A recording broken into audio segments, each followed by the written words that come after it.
চাপৰত বিলাসীপাৰা জিলা বিজেপিৰ সংবাদমেল জনকল্যাণমুখী ৰাজ্যিক বাজেট 2025-26 সন্দৰ্ভত চাপৰৰ বিজেপিৰ মণ্ডল কাৰ্যালয়ত বিলাসীপাৰা জিলা বিজেপিয়ে সংবাদমেল সম্বোধন কৰে। জিলা সভাপতি দেৱজিৎ বৰকলিতাই কয় যে অসমৰ সকলো স্তৰৰ ৰাইজৰ বাবে জনকল্যাণমুখী বাজেট প্ৰস্তুত কৰা বুলি উল্লেখ কৰে। উক্ত সংবাদমেলত মণ্ডল বিজেপিৰ সভাপতি ধনঞ্জয় ৰায়সহ কেইবাজনো জিলা বিজেপিৰ নেতা-কৰ্মী উপস্থিত থাকে। চাপৰৰ পৰা আলী আকবৰৰ ৰিপৰ্ট, অৰুণোদয় আসাম। সাংবাদিক বন্ধুসকলক ধন্যবাদ জ্ঞাপন কৰিছোঁ। আপোনালোকৰ জৰিয়তে বিলাসীপাৰা জিলাৰ সাংগঠনিক জিলাৰ প্ৰতিজন ব্যক্তিক হোলীৰ শুভেচ্ছা জ্ঞাপন কৰিছোঁ। আমি 2025 আৰু 26 বৰ্ষৰ যিখন বাজেট হৈছে এই বাজেটৰ সম্পৰ্কে আজিৰ এই প্ৰেছ মিটত উত্তীৰ্ণ হৈছোঁ।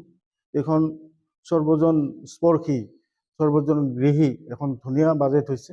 এই বাজেটত প্ৰতিটো শ্ৰেণীক সংযোজন কৰি ৰখা হৈছে।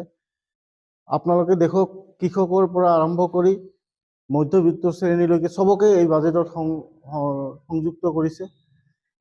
কৃষকৰ কাৰণে লোনৰ পৰা আৰম্ভ কৰি তেওঁলোকে যে খেতি কৰাৰ পিছত বিক্ৰী কৰিব সেই খেতি কিনাৰ কাৰণে বাজেটত ধন আবণ্টন আছে। আৰু আমাৰ চাহ জনজাতি শ্ৰমিকসকলৰ কাৰণে 6.7 লাখ শ্ৰমিকক 5,000 টকাকৈ আবণ্টন দিয়াৰ কাৰণে বাজেটত সন্নিবিষ্ট কৰিছে। ইয়াৰ উপৰিও আমাৰ অৰুণোদয় 3.0 ইয়াৰ জৰিয়তে 36 লাখ আমাৰ এই নতুনকৈ অৰুণোদয় আগবঢ়াব। ইয়াৰ কাৰণে বাজেটত আবণ্টন আছে। মহিলাসকলৰ কাৰণে ছাত্ৰ ছাত্ৰীৰ কাৰণে প্ৰতিটো শ্ৰেণীৰ কাৰণে এই বাজেটত ধন আবণ্টন ধৰিছে। এতিয়া চাওক আপোনালোকে ষ্টুডেণ্টৰ কাৰণে প্ৰায় 10 লাখ ষ্টুডেণ্টক এই বাজেটৰ জৰিয়তে মাহিলী 2500 টকাকৈ শ্ৰেণী বিশেষে 2500 টকাকৈ ধন আবণ্টন কৰা হৈছে। যিখিনি স্নাতকটো পাছ কৰিছে তেওঁলোকৰ কাৰণে এককালীন যদি লয় 25,000 আৰু নহ'লে 2500 টকাকৈ মাহিলী ধন আবণ্টন ধৰিছে। প্ৰায় 25,000 নামঘৰৰ কাৰণে ধন আবণ্টন কৰিছে।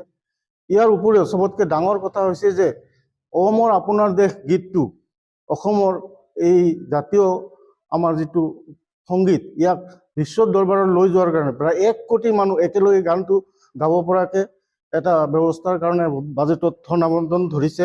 মহিলা উদ্যমী যিটো আঁচনি আছে মহিলা উদ্যমী আঁচনিৰ জৰিয়তে গ্ৰামাঞ্চলত 30 লাখ আৰু নগৰ অঞ্চলত 2 লাখ মুঠতে টোটেল 32 লাখ মহিলাক প্ৰথমতে 10,000কৈ টকা দিয়া হ'ব। তাৰপিছত এই টকা যদি উচিত কামত ব্যৱহাৰ হয় পিছত আৰু টোটেল 35,000কৈ টকা তেওঁলোকৰ নামত এই বাজেটত আবণ্টন ধৰিছে।